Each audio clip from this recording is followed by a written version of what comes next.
Easy ആയിട്ടുള്ള chocolate biscuit പുഡിങ്ങിന്റെ recipe നോക്കിയാലോ? Christmas സീരീസിലെ അടുത്ത റെസിപ്പി. ഒരു പാനിൽ 4 ഗ്ലാസ് പാല് മീഡിയം ഫ്ലെയിമിൽ നമുക്ക് ബോയിൽ ചെയ്തെടുക്കാം. പാൽ അടി പിടിക്കാതെ ഇടയ്ക്കിടയ്ക്ക് മിക്സ് ചെയ്ത് കൊടുക്കാൻ മറക്കല്ലേ.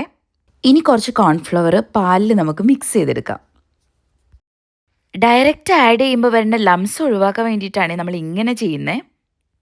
ഇനി ഇത് പാലിലേക്ക് നമുക്ക് ആഡ് ചെയ്യാം. ഇത് ഇനി കുറച്ച് തിക്കാവണ വരെ നന്നായിട്ടൊന്ന് കുക്ക് ചെയ്തെടുക്കാം. ഇനിയാണ് മെയിൻ ഐറ്റം.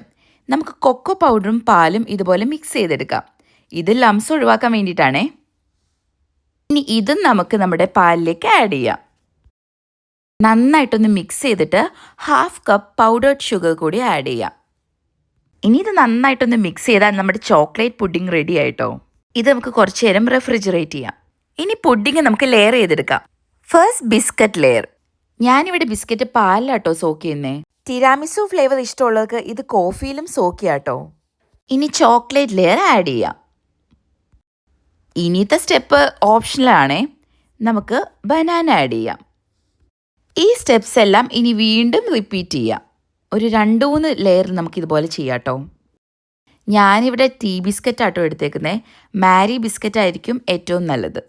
ഫൈനലായിട്ട് കുറച്ച് കൊക്കോ പൗഡർ ഡസ്റ്റ് ചെയ്ത് നട്ട്സോടെ ഗാർണിഷ് ചെയ്യാം. Easy chocolate biscuit pudding ready.